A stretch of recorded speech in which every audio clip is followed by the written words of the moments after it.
bien, chères auditrices, bienvenue à cette émission du Centre CEPAS, animée par le secteur de l'animation politique et de la recherche. Aujourd'hui, nous avons le plaisir de recevoir dans notre studio le professeur Patience Kabamba, professeur à l'Université de Utah. Professeur, bienvenue et bonjour. Juste deux questions pour éclairer l'opinion congolaise et surtout pour instruire notre jeunesse. C'est en rapport avec la politique salariale de notre pays. Nous avons ici la revue Congo-Afrique, qui est une revue des Pères jésuites en RDC. Et dans cette revue, il y a un article très intéressant sur Basic Needs Basket. C'est un peu ce que les citoyens ou une famille congolaise consomment par mois. Le coût sur le plan financier, on dit, au moins par mois, une famille moyenne en RDC doit dépenser 308 516 francs congolais.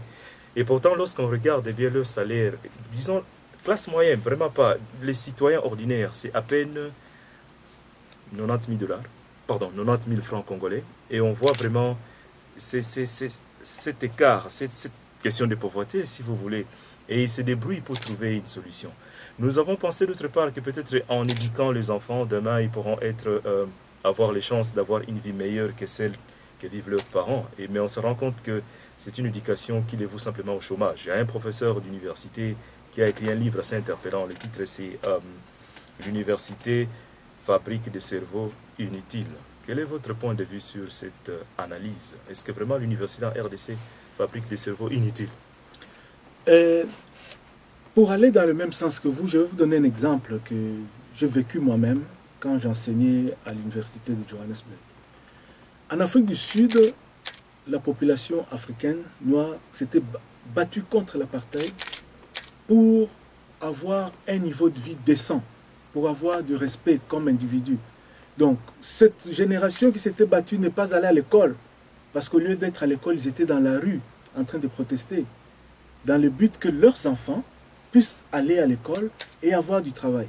Et ce qui s'est passé, évidemment, après 1994, il y a eu l'élection de Mandela, et toutes les écoles sont devenues ouvertes à la population noire. Donc il y a eu des Noirs qui ont eu des diplômes, mais pour se retrouver à la maison au chômage, sous la charge des mêmes parents. Donc ça, c'était dramatique pour eux. On a sacrifié nos études, on a sacrifié nos vies pour que nos enfants aillent à l'école. Ils sont partis à l'école, ils nous reviennent avec un diplôme, mais incapables de leur donner du travail. L'Afrique du Sud n'est pas la RDC, oui, professeur? Non, je fais une équivalence. C'est pour dire que l'école telle qu'elle est n'est peut-être pas la solution pour nous, l'école telle qu'elle est organisée. Donc, la politique salariale... Dans ces cas, quelle devrait être la solution si l'école n'est pas la voie qui permettrait aux enfants de nos parents demain d'avoir un avenir meilleur? Regarde, qu'est-ce que l'école devrait faire? L'école devrait ouvrir les intelligences aux situations concrètes dans lesquelles nous vivons. Voilà, nous sommes un peuple africain. Et le peuple africain, c'est un peuple qui est surtout caractérisé par une certaine vie communautaire. La communauté organique reste la chose la plus importante. Mais malheureusement, cette communauté organique est confrontée aux individus qui veulent profiter d'elle pour faire le chemin tout seul, pour s'enrichir personnellement, individuellement. Donc, aucun effort communautaire ne produira des fruits aussi longtemps qu'il y aurait des gens qui vont chercher à y aller tout seuls, à y aller pour leurs propres intérêts. En quoi devra consister cet effort communautaire? L'effort communautaire devrait consister à avaler toutes ces personnes qui veulent profiter de la communauté pour leurs propres intérêts. Les avaler? Oui, les avaler. C'est-à-dire que... Oui, c'est une métaphore dans le sens que pour que la communauté puisse marcher, on doit réduire au minimum ce qu'on appelle en anglais les free riders, des gens qui veulent profiter de la communauté pour s'enrichir. Et comment les réduire au minimum, professeur? Mais là, c'est là où votre mission des souverains premiers devient importante. Donc, la communauté organique, ou ce qu'on appelle le peuple, le souverain premier, doit utiliser sa force de persuasion pour dire à ceux qui veulent construire un pays où ce sont les individus qui en profitent sur les dos de la communauté, ils doivent leur dire non, non, non, ce n'est pas là où on veut amener notre communauté. C'est-à-dire qu'on dit non, non, regarde, vous n'avez pas le droit de gagner 6 000 dollars comme député, alors que l'enseignant a 100 dollars. Et il ne lui peut faudra pas se faire soigner. 4 ans pour avoir le salaire de... Exactement. Et donc là, c'est le rôle du souverain premier. Il n'y a que lui qui peut dire non, cette espèce d'habitude détruit tout notre effort communautaire. Aussi longtemps qu'il y aura ces free riders qui se donnent de gros salaires sur le dos de la communauté, on ne peut pas avancer. Et ça, c'est un principe que Darwin avait déjà annoncé. Darwin, ça c'est la sélection naturelle, c'est Oui, la loi du plus fort. Et le plus fort, c'est peut-être le politicien, le freerider. Non, justement, la force vient du fait qu'on soit... C'est le groupe. Le groupe porte la force de la communauté. Et le freerider détruit, avale cette force de la communauté. Quand vous laissez le freerider libre, ils vont avaler tous les efforts de la communauté. Et alors, c'est le souverain premier, vous devez lui donner des cuirasses, lui construire, donner des arguments comme vous faites, pour qu'il puisse dire au freerider non. Ou bien vous venez, vous travaillez pour la communauté, ou bien vous partez de notre communauté. Les 6 000 dollars qu'ils gagnent, ce n'est pas leur argent, c'est de l'argent qui appartient à la communauté. Ils doivent chercher à réinvestir ça. Donc, je ne dis pas qu'il faut payer à tout le monde de la même façon, mais il faut donner l'occasion à tout le monde de jouir d'une vie minimum normale. Donner l'occasion à tout le monde de jouir d'une vie minimum normale. Voilà l'objectif qui devra avoir une société basée sur une justice distributive, équitable, sur l'équité. Et c'est dans ce sens-là, chers auditeurs, chers amis, que les professeurs, en regardant la situation sociopolitique congolaise, s'est dit peut-être qu'au niveau de l'enseignement, quelque chose peut être fait pour changer la situation. Professeur, pouvez-vous nous parler du colloque que vous comptez organiser dans le cadre de l'éducation ou de l'enseignement en RDC? Oui, comme nous l'avions constaté au début, l'enseignement au Congo tend à devenir une fabrique de chômeurs. Ou des cerveaux inutiles. Ou des cerveaux inutiles, comme disait le professeur. Mais alors, on a fait le constat. Maintenant, il faut qu'on agisse. J'ai eu l'impression que aucune autorité courageuse ne peut dire, bon, voilà, qu'est-ce qu'on fait maintenant? Non, est-ce que c'est vrai? Parce qu'il y a eu des réformes, professeur. Il y a eu des réformes, il y a des lois organiques, mais qui n'ont pas abouti à des changements concrets. Là, ce n'est pas la faute du gouvernement, c'est peut-être la population qui doit s'engager dans ces réformes-là. Ce n'est la faute à personne. Parce que vous faites une réforme, si une réforme restera inappliquée à partir de ce qu'il contient comme esprit, et une réforme est appliquée à partir de ce qu'il transporte comme esprit. Et quelle est la particularité du colloque que vous comptez? C'est ça. Ce que nous voulons faire, c'est appeler à Utah une bonne dizaine de Congolais qui vont réfléchir sur l'enseignement et surtout la manière de la rendre plus pratique, c'est-à-dire qu'ils puissent répondre aux besoins des Congolais. Ce colloque va enfermer les intellectuels ou les penseurs congolais pendant quelques jours, mais on réfléchira aux moyens de mettre en pratique tout ce qui a été bon dans les réformes et de résoudre les problèmes qui ont empêché la mise en pratique de toutes les réformes qu'on a eues jusqu'à présent. Est-ce qu'on peut connaître les dates où vous comptez organiser cela, ou la période? Donc nous avons envoyé un appel à contribution de textes. Donc d'ici fin décembre, nous comptons recevoir les contributions de ceux qui veulent participer. Et début janvier, février, nous allons dépouiller et inviter ceux qui seront sélectionnés. Et le colloque aura lieu au mois de décembre 2017 aux États-Unis, dans l'État de Utah. Mais professeur, lorsqu'on regarde bien la production scientifique sur l'enseignement RDC, il y a une abondante littérature. Et notre revue Congo-Afrique ici, chaque année pratiquement produit assez d'articles sur l'éducation.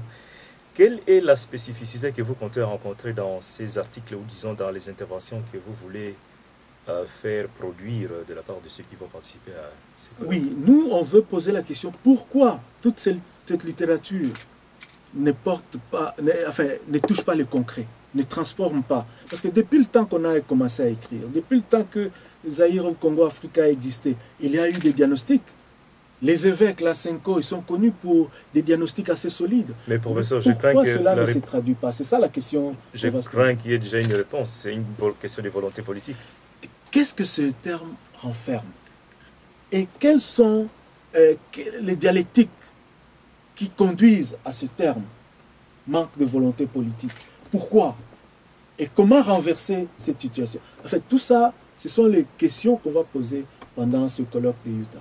Voilà, chers amis, il y a donc un colloque qui est prévu pour Utah au mois de...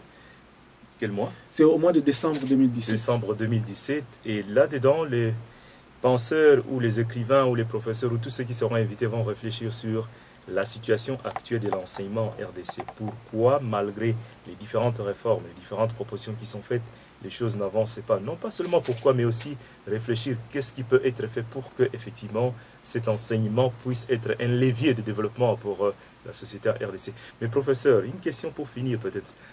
Les colloques, il y en a beaucoup. Il y en a eu beaucoup de séminaires ici, des workshops là-bas, des colloques ici. Et le vôtre aussi, après les colloques, les gens seront là-bas, ils vont discuter, ils vont échanger, après ils vont rentrer. Et puis la vie continue. Oui, ça c'est une question à laquelle on a aussi réfléchi. Donc on a pensé faire ce colloque en 2 étapes. Le colloque de Utah serait comme le laboratoire qui va produire quelque chose qui sera susceptible d'être mis en pratique. Il sera suivi d'un second colloque à Kinshasa où on va essayer d'agrandir l'espace de ceux qui seront informés et surtout de voir comment les mesures concrètes qu'on va décider à partir de Utah, comment est-ce qu'on peut les mettre effectivement en pratique. Et évidemment, là, il faut associer toutes les autorités susceptibles de mettre en pratique, soit sous forme d'ordonnance ou sous forme de conseils auprès des directions des études. Parce que le grand problème que nous avons, c'est que toutes nos écoles ont une certaine direction. Donc, chaque faculté a quelques objectifs qu'ils veulent atteindre. Mais ces objectifs ne sont pas toujours en relation avec le besoin réel de la société. Les écoles sont sérieuses, les revues sont contents, vous publiez, mais on revient toujours à la même situation, ça ne change pas. À quoi ça sert de publier de beaux textes qui n'ont aucune incidence sur la vie réelle des gens? C'est la réflexion théorique, professeur. Et vous le Oui, savez. oui, mais la théorie, c'est quoi? La théorie, c'est une abstraction du réel qui doit revenir dans le réel. C'est un système dialectique. Il y a la théorie, il y a la réalité, maintenant qui doivent se combiner pour donner une synthèse supérieure, qui doit influencer les deux. Je rappelle aux auditeurs que notre professeur est aussi philosophe, c'est pourquoi vous l'entendez parler de réel, de dialectique. Revenons un peu à la vie concrète, en ayant les 2 pieds sur terre. Quel est le mot de la fin que vous pourriez peut-être adresser en rapport avec, d'une part, la politique salariale de la RDC qui n'accorde vraiment pas de chance à la population congolaise, et d'autre part, cet enseignement qui aurait dû être vraiment un levier de développement, mais qui est simplement une machine qui nivelle par les bas vraiment les potentialités de la population congolaise. Oui, au niveau de la RDC, moi je crois que nous devons être humbles. Dans le sens que on doit se voir, bon, qu'est-ce que nous produisons concrètement? Mais par on le des sait, minéraux, nous produisons des minéraux. Oui, et qu'est-ce que cela rapporte? Et où est-ce qu'on peut investir pour avoir un retour important pour la communauté en général? Et c'est cette question qu'on doit poser. Ce n'est pas où est-ce qu'on doit investir pour qu'un tel ou un tel autre, par des commissions, puisse avoir plus d'argent que d'autres. Non, non, non. Non, professeur, il n'y a pas que des commissions. Récemment, la Banque mondiale avait, ou les institutions financières internationales avaient félicité la RDC. Nous avons eu une croissance de 8%, ce qui est quand même une performance économique. Et donc, il y a de la joie dans les efforts qui sont faits. Oui, mais mon cher Père Emmanuel, la croissance économique du Congo était essentiellement liée au fait que les prix des minerais avaient augmenté. Et dans le domaine des minerais, il y a des gens qui sont sous-contractés. Et les sous-contractants sont généralement des étrangers. Et toutes les dividendes de cette croissance tombent chez les sous-contractants qui sont des étrangers. Je vais vous donner un exemple. Lorsqu'on est en train de construire un avion, il y a des usines qui fabriquent des hublots, d'autres usines qui fabriquent des ailes, d'autres usines qui fabriquent des boulons, et d'autres usines qui fabriquent des lampes. Et donc, l'argent, la construction d'un avion retombe chez les ouvriers. L'ouvrier qui est dans l'usine où on fabrique des hublots gagne parce que son usine est sous-contractée. Nous, on n'a aucune usine qui est sous-contractée au Congo. Et donc, ceux qui étaient sous-contractés par les minerais, c'est souvent des Sud-Africains. Et donc, toutes les dividendes de ces états de croissance est parti ailleurs. Donc ce qu'il faut faire, c'est former les gens qui puissent être capables un jour d'être des sous-contractants, et avec ça, l'argent va descendre chez leurs ouvriers. Donc il faut commencer, il faut être humble, commencer par le bas. Peut-être qu'on va obliger tout le monde à manger le bitekuteko. Oui, que tu sois ministre ou que tu sois... Mais au moins, par rapport au moins, vivre selon nos moyens. Parce que le salaire ou la vie de nos ministres, ce n'est pas selon le moyen d'une communauté organique que le Congo. Voilà, bien chers auditeurs, vivre par nos moyens, commencer par les bas. Peut-être c'est la démarche à entreprendre si vraiment on veut relever l'économie ou le niveau de vie de la population. Nous voici à la fin de notre toute petite émission qui s'appelle toujours, comme d'habitude, le souverain primaire. Je voudrais demander pour finir au professeur le mot de la fin à adresser à cette jeunesse congolaise. Ils sont plus de 60% de la population et la plupart, ils cherchent du travail, la plupart, ils rêvent d'un avenir meilleur. D'autres encore rêvent peut-être d'aller à l'Occident pour trouver peut-être une vie meilleure, comme on le dit souvent. Quel est le message que vous leur avez? Parce que d'une part, c'est très facile de dire le gouvernement doit faire ceci, la population doit s'assumer, mais pour eux, peut-être un mot qui les aide peut-être à reprendre l'espoir et avancer. Oui, être jeune, en fait, ça signifie quoi? Ça signifie qu'on a tout un avenir qui est beaucoup plus long passé. Et c'est la différence. Les vieux ont un passé plus long que la... Donc, être jeune, ça signifie cela, mais ça signifie aussi jeunesse d'esprit dans le sens que je regarde les choses avec un regard qui dit, bon, ça ne marche pas là-bas, mais où est-ce que ça peut marcher? L'idée d'aller en Europe, à mon sens, c'est une idée qu'il faut faire partir. Pourquoi? Parce que là-bas, il y a une meilleure vie que non, ici. en Europe, ceux qui réussissent au maximum deviennent des citoyens de 3e ou 4e zone. Mais ils réussissent tout au moins. Réussissent, c'est-à-dire qu'ils peuvent manger au minimum. Au moins, c'est quelque chose. Oui, mais justement, ici au Congo, nous avons des terres les plus fertiles dans le monde entier. Mais pourquoi devons-nous importer 70% de notre nourriture? Comme jeune, je pense que quand on met ensemble nos réflexions, nous aurons un sens plus optimiste en disant qu'on peut transformer ici. Notre espoir, notre vie, c'est ici. Notre espoir de réussir, c'est ici, ce n'est pas en Occident. Mais alors, il faut, comme jeunes, confronter tout obstacle qui nous empêche d'être ici, à présent, nous-mêmes, citoyens congolais. Et ça, c'est le rôle de la jeunesse. C'est la jeunesse qui construit tout ce qui viendra. Donc, si vous asseyez, vous vous contentez de la propagande qu'on vous sert, vous n'irez nulle part. La jeunesse a le devoir, à cause de son courage, d'ouvrir ce pays à des lendemains meilleurs. Voilà, chers auditeurs, chers amis, nous voici à la fin de notre petite émission, essentiellement adressée à la jeunesse en rapport avec la question de l'emploi, en rapport avec la politique salariale de notre pays. Les professeurs finissent son mot en nous demandant, ou en demandant de façon spéciale à la jeunesse, d'être vraiment les architectes de leur propre avenir. De ne pas se laisser distraire par l'opportunisme des politiciens de gauche et de droite, mais plutôt se prendre en charge pour, ici et maintenant, s'engager pour un avenir différent. Merci beaucoup, professeur, pour votre présence ici. C'est moi qui vous remercie de m'avoir invité.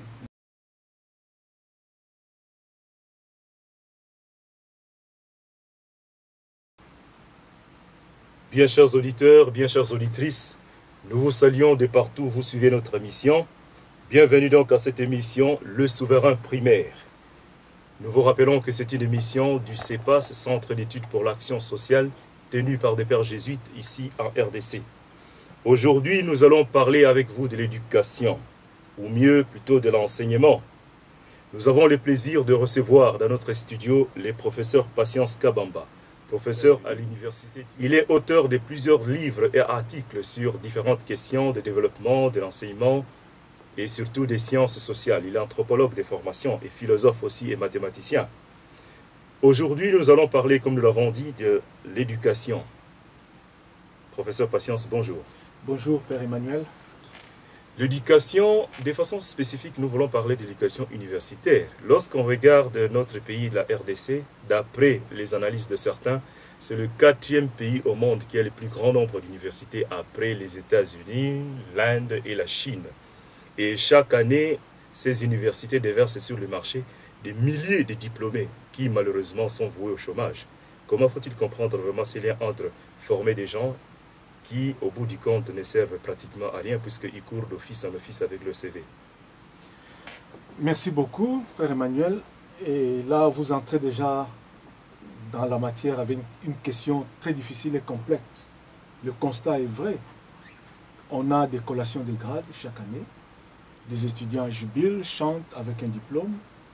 Mais le lendemain de la collation des grades, on se retrouve à la maison en train de faire exactement la même chose, c'est-à-dire de compter sur les parents ou sur tel oncle ou tel autre pour avoir ne fût-ce que quelque chose pour payer le transport. Donc tout l'investissement qu'on a fait pendant 5 ans à étudier, à s'asseoir, à maîtriser les choses, n'a rien donné. Il faut même remonter plus loin parce qu'à l'école primaire, l'école secondaire, donc au total ça fait 17 ans pour un licencié. Exactement. Tu vois, donc toutes ces intelligences congolaises qui ont été formées depuis l'école primaire, l'école secondaire, l'université, donc presque 15 ou 20 ans d'études, juste pour se retrouver au chômage au bout du compte. Et ça, c'est un problème qui doit interpeller toute autorité congolaise. Alors, il y a 2 niveaux. Il y a le niveau de la matière et il y a aussi le niveau de la relation entre l'école et la vie concrète. Là, c'est peut-être le constat. Lorsque vous parlez du niveau de la matière, est-ce que c'est une matière qui n'est pas adaptée? Est-ce que c'est une matière qui ne les prédispose pas à travailler? Bref, qu'est-ce que vous voulez dire dans ce sens-là? Lorsqu'on a fait une très bonne école primaire, comme c'est mon cas, je suis allé à une école primaire de Popokabaka où les gens étaient très dévoués.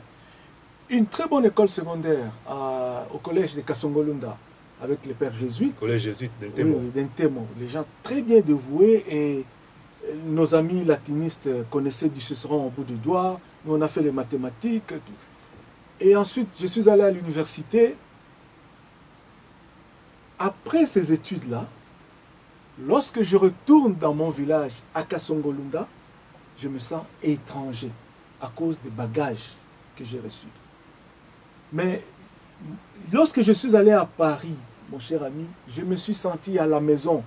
Je connaissais la littérature française au bout du doigt, je connaissais les villes françaises, Seine-et-Loire. L'histoire de l'Europe. Absolument. C'est comme si toute l'éducation, toute la formation me préparait à vivre à Paris et non pas à Kasongolunda. Bien, chers auditeurs, donc comme vous le voyez, l'analyse que le professeur fait de l'éducation à RDC, c'est pratiquement un résultat d'aliénation. Les enfants sont formés non pas pour mieux connaître leur pays, leur histoire, mais plutôt pour être disposés à travailler pour l'extérieur, pour l'Europe, pour les États-Unis. Mais alors, professeur, après avoir fait ces constats d'aliénation, que d'ailleurs certains romanciers comme Cheikh Miloukane dans l'aventure ambiguë avec Samba Diallo ont constaté, qu'est-ce que vous préconisez en matière de contenu d'enseignement? Oui, pour ne pas devenir, comme Eboussi nous appelle, des intellectuels exotiques, c'est-à-dire étrangers même à leur propre milieu, nous devons revoir le contenu de ce que nous étudions. Il y a un travail que nous sommes en train de faire avec un groupe, c'est revoir ce que les enfants étudient à l'école primaire, les textes et le but de la formation à l'école primaire. Donc, ce qu'il faudrait faire, c'est apprendre aux enfants d'abord ce qui les entoure du point de vue environnemental, la faune, la flore et tout ce qui est le sol, le sous-sol, tout ce qui constitue leur environnement immédiat. Donc, je veux dire qu'un élève d'Ndjili doit dire que, bon, voilà, chez nous, en Ndjili, c'est comment l'environnement est constitué. Mais est-ce que nous ne sommes pas injustes quelque part? Parce que si j'ai bonne mémoire, à l'école primaire, il y avait ce qu'on appelait l'étude du milieu. Oui. Et dans cette étude du milieu, on nous apprenait sur les arbres, sur les forêts, sur les rivières, de notre environnement immédiat. Peut-être que la question se trouve plutôt au niveau secondaire ou universitaire où plus on avance, plus on est éloigné de ce milieu. Oui, généralement, c'était un cours. Donc, ce que je veux dire, ça doit être le cœur même de la formation. Donc, en mathématiques, en géographie, en histoire, en zoologie, tout cela doit se concentrer sur le milieu. Donc, on ouvre l'intelligence du jeune homme ou de la jeune fille à partir de ce qu'ils ont dans leur milieu naturel. Et on le fait de façon scientifique. C'est-à-dire qu'on dit, bon, voilà, cet arbre est appelé comme ceci dans la tradition, et il est scientifiquement, il est appelé comme ceci, et il a ce type de propriété. Et c'est ça qui peuple notre environnement. Et quelle est la conséquence de cela? Bon, voilà, on a des forêts peut-être plus touffues que d'autres, et voilà comment on peut proposer, quel type de changement on peut proposer à partir de ce milieu. Donc, moi, mon idée, c'est rendre les études, à partir de l'école primaire, focaliser les jeunes intelligences sur des choses qui sont pratiques chez eux. Évidemment, on peut avoir un cinquième ou même un dixième d'une certaine ouverture dans le monde, mais les trois quarts doivent considérer une compréhension intégrale de ce qui nous entoure. Bien, chers auditeurs, comme vous le comprenez si bien, c'est donc une invitation pour nous à revoir les contenus des enseignements. À quoi sert-il d'enseigner du latin à un élève au fin fond de Kasongolunda lorsque tout autour de lui, il y a toute une forêt qui l'attend, qu'il doit développer, qu'il doit pouvoir changer? Mais professeur, est-ce que cela ne relève pas peut-être de l'autorité gouvernementale de pouvoir changer les contenus d'enseignement, changer les objectifs de l'éducation à RDC? Ah, mais là, c'est tout le problème, tout le complexe. Ceux qui doivent ou qui sont appelés à changer ont étudié dans un système qui les a conduits là où ils sont. Donc pour eux, ça serait renier en fait leur propre formation que d'introduire de nouvelles données. Mais évidemment, la formation ouvre à l'intelligence. Et l'intelligence, c'est la capacité de faire des liens entre l'intellect et le réel. Et ce que nous vivons réellement. Donc moi je pense que l'autorité congolaise doit être courageuse pour dire non. La formation que nous donnons à nos enfants, c'est une formation qui les déracine et qui les aliène. On doit plutôt leur donner une formation qui les enracine davantage en leur faisant apprendre ce qui les entoure, en leur faisant s'attacher à leur propre culture, à leur propre culture physique ou culture humaine. C'est cela que je veux dire. Faire attacher les étudiants à leur propre culture humaine, à leur milieu qui les entoure, voilà l'exigence fondamentale pour que effectivement cet enseignement devienne utile à la population. Mais je crois que, professeur, nous devons rendre justice à l'État congolais. Ils ont dû, au niveau de l'éducation, diviser certains ministères. Il y a un ministère de l'enseignement primaire et secondaire, mais il y a aussi un ministère pour la formation professionnelle avant d'atteindre le ministère universitaire. Et d'autre part aussi, récemment, le président vient de signer la loi organique sur l'enseignement dans laquelle il porte vraiment une insistance particulière sur la recherche qui doit être liée à la vie pratique. Et c'est là où peut-être je vais retomber, professeur. À part les contenus des enseignements, peut-être qu'il y a un lien à établir entre l'université et le monde du travail, peut-être les entrepreneurs, peut-être, c'est pas moi, les hommes d'affaires. Est-ce qu'il n'y a pas quelque part peut-être un effort à faire pour établir un lien pour que, aussitôt qu'ils finissent les études, ils peuvent être déversés dans le marché du travail puisqu'ils auront été formés non pas en fonction de contenu de la matière, mais en fonction des attentes de la société? Ce type de changement serait très bien pour l'Europe ou pour les États-Unis, mais pas pour le Congo. Pourquoi pas? De toutes les façons, oui. Nous avons des matières premières qui attendent d'être transformées, nous avons des rivières qui attendent d'être utilisées pour avoir du poisson. Bref, il y a autant de ressources qui n'attendent que nos mains et nos têtes. Oui, je vais vous donner un exemple.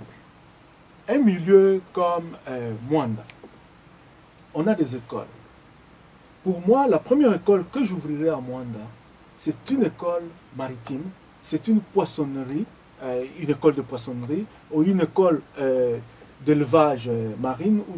Donc, selon l'environnement, on va préparer les gens à être spécialisés à ce qu'ils ont. Cela leur permettra d'aller de l'école où ils apprendront la théorie pour le mettre en pratique parce que le fleuve est à leur disposition. Donc c'est ce type d'éducation. Mais ce type-là qui se concentre à Mwanda sur la vie maritime, c'est-à-dire ce qu'il y a à l'intérieur du fleuve et comment gérer cela. Celui-là, il sera aussi intelligent que celui qui est quelque part ailleurs et qui se concentre sur ce qui concerne sa propre culture. Donc, nous n'avons pas besoin d'avoir une formation uniforme. Et ce que je dis, il ne faut pas distinguer, bon, ça c'est professionnel, ça c'est non professionnel. Non, non, là on commettrait une erreur. Bien, chers auditeurs, comme vous le suivez, nous vous rappelons que notre émission s'intitule Le souverain primaire et que le thème d'aujourd'hui c'est l'éducation universitaire. En quoi est-ce qu'elle forme la jeunesse congolaise dans le monde du travail. Nous allons prendre une pause avant de reprendre cette émission. Être affranchis de la misère, trouver plus sûrement leur subsistance, la santé, un emploi stable, participer davantage aux responsabilités, hors de toute oppression, à l'abri des situations qui offensent leur dignité d'homme, être plus instruit, en un mot, faire, connaître et avoir pour être plus. Telle est l'aspiration des hommes d'aujourd'hui. Bien chers auditeurs, bien chères auditrices, nous vous rappelons que notre émission Les Souverains Primaires a pour thème ce matin l'éducation et de façon spéciale l'enseignement universitaire. La question que nous sommes en train de nous poser, comment faut-il comprendre ces décalages-là entre la formation que la jeunesse reçoit et le monde du travail qui ne les accueille pas. Ils sont nombreux de jeunes gens en train de courir des bureaux à gauche à droite avec des diplômes bien fournis, licenciés en sciences de ceci, licenciés en sciences de cela. Que faut-il faire? Est-ce que c'est un problème du contenu d'enseignement? Est-ce que c'est un manque de cohérence ou de collaboration entre l'université et la société? Est-ce que c'est l'absence de réponse aux attentes de la population? Pour répondre à toutes ces questions, nous avons notre invité, le professeur Patience Kabamba, professeur à l'Université de Utah aux États-Unis. Professeur, bienvenue encore une fois de plus à cette émission.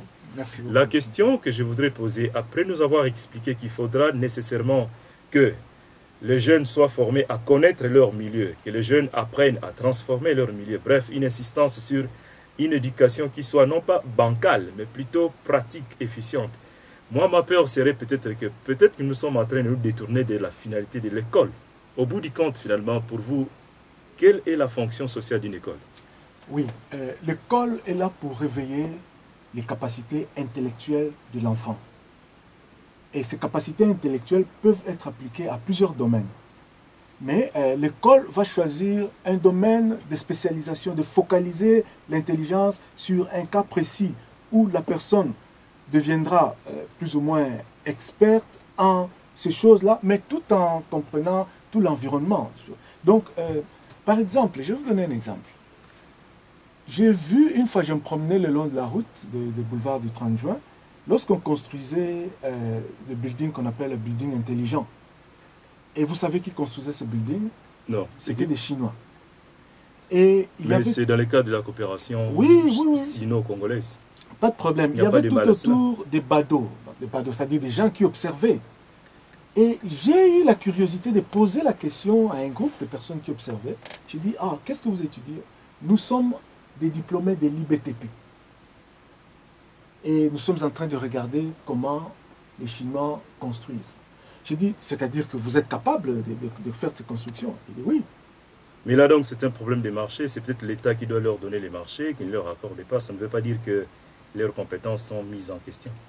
Et je pense que si on avait confiance aux gens que nous formons nous-mêmes, lorsque vous dites on, à qui si l'État congolais avait confiance à ses propres étudiants qu'il forme, il les engagerait.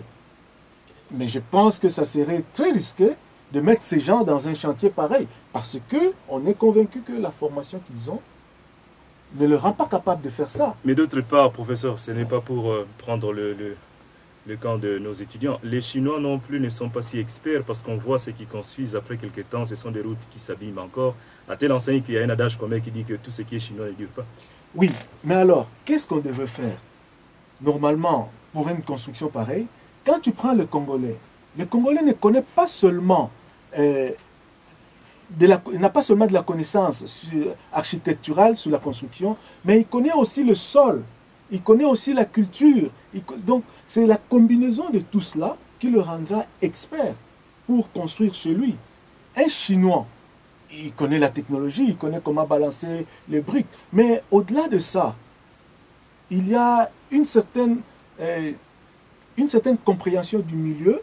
Oui, bien sûr, on étudie la résistance du sol et des matériaux, mais l'ingénieur congolais bien formé, à mon sens, devait d'abord avoir de l'emploi, c'est lui qui devait construire ça, et ensuite, en construisant cela, il se construit comme individu citoyen congolais.